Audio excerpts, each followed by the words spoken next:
Alright guys, it's just a quick video for the new owner of this 1978 Yamaha XS750 that I built. This bike's going down to Georgia since the new owner can't be here to kind of go over things. I figured I'd hurry up and make this video. It's actually starting to sprinkle a little bit, so hopefully I can get this done quickly before it starts to rain. So real quick, start up top. I got your mirror on the side just like you said. Of course, blinkers, headlight. I don't think I hit the horn last video. Show you that it works. Let's see here.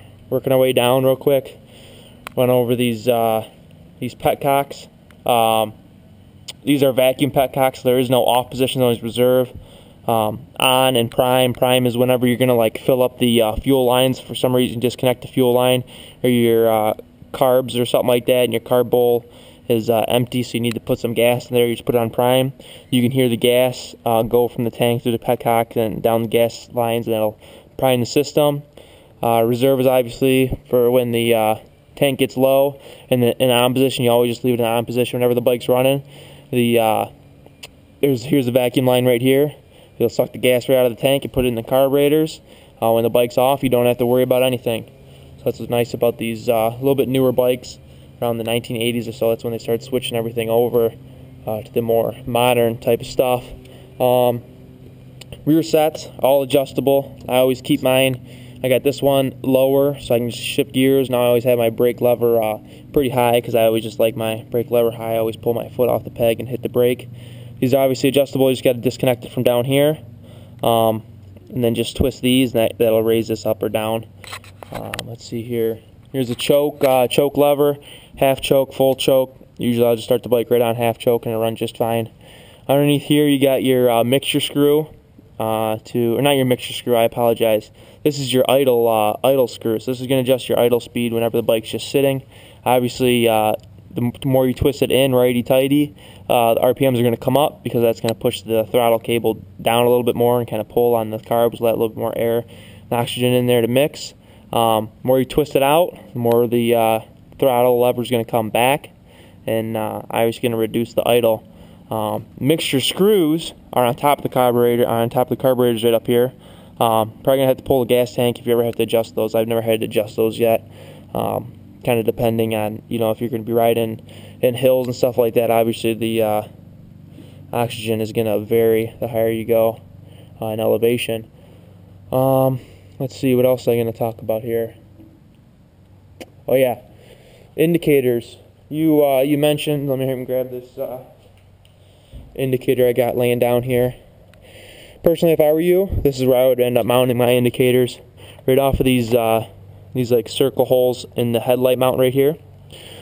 This would be pretty nice and sleek. As you can see, I'm just kind of holding it with my hand. I'm having a hard time because of those wires. So that's what I would end up doing. You might have had to put like a washer or something like that, trying to make the opening a little bit bigger. A lot of guys, they like to run the indicators like through these bolts and through the headlight. Personally, I don't really like that because you don't really have the, it's not very rigid. You get the headlight to move a lot whenever you just got this little screw holding on in there. So I always just put these nice big bolts in there that'll hold it. And I'd put these a little bit further back. As far as on the back, it's really starting to rain here now. I would bend like an L-shape piece of metal. You can drill a hole right here to put a screw in like an L. Just do like an L shape, bend a piece of metal right there, grind it down, and you can go ahead and just mount an indicator just like that. Same thing on the other side. That's what I would do if I were you. I mean, that's about as sleek and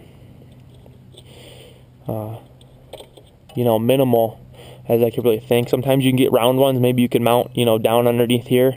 Of course, this is not the blinker for that, but there's round LEDs that'll come right off the end of the frame. Maybe you could do something like that. But I'm just kind of throwing you ideas. What else here? What else can we go over?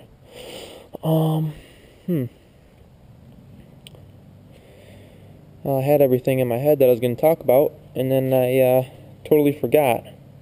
Oh yeah, this is, I'll go ahead and show you this real quick.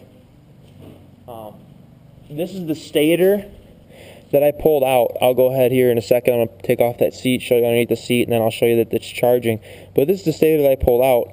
Typically, whenever a stator, your alternator goes bad, you'll see a burnt mark on the coils here. And this stator does not have any burnt marks. So, I believe that this stator is good. And I think what happened was there must have just been bad connections.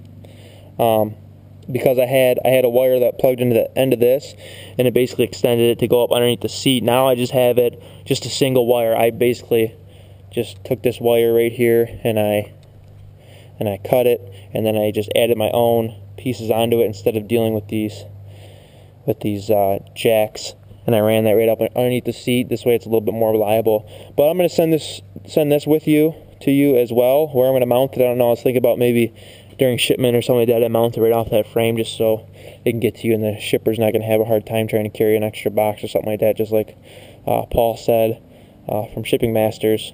So yeah, that's the stator. I'm going to go ahead and give that back to you. The new one cost $50, so got it off eBay too, and I got it shipped pretty quick, so that charged a little bit extra, but obviously it's not that you really care. It's obviously my issue. Also, what I'm going to give you here is the center stand. I'm going to go ahead and mount this up underneath where a typical center stand is. But you want to take this off ASAP as soon as you get it. You cannot ride the bike with that center stand because it'll interfere with you shifting gears and everything. The only reason why I'm going to give you this is in case you ever need to work on the bike or get it to sit level. You know, the center stand is always something nice to have. And then I'm also, just like we discussed, going to go ahead and mount this the instrument panel back on there again, just so you know exactly how many miles are on the bike until you decide you're going to come up with your own solution. I don't really know what you're going to do as far as a speedometer, because I know you're probably needing that to drive on bases.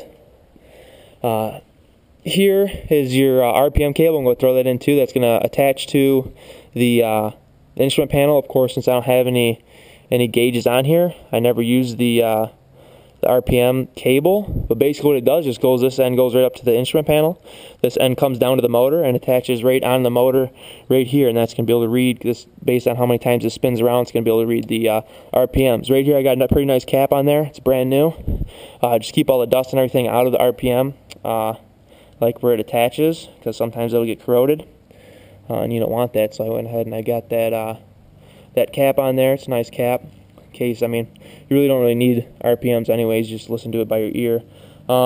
This is the speed cable. This end's going to come up and attach to the bottom of the instrument panel. I'm just going to let these things hang. I'm not actually going to attach them, just because this way you can figure out whatever you want to do. This end comes down and attaches to the wheel, the hub right down here, where the oh my gosh, I'm drawing a blank right now on this. Oh my gosh, I can't believe it. But basically, it's like the spacer in here, what measures the speed. Oh my gosh, I can't even think of the fucking name right now. Apologize for cussing. But I just have electrical tape over the outlet of that to keep all the dust out. It works fine for right now. I'm not too worried about it, just because it's pointed backwards. In order to attach this, you're probably gonna have to take off the front wheel, because you have this piece right here. It doesn't just screw on; it's got to go attached, and you got to screw this onto the speedo down there. I can't even think of the name, and it's irritating me right now. But so that's that. I'm going to have those parts on there for you. I'll send you a picture of what that looks like. And that's that.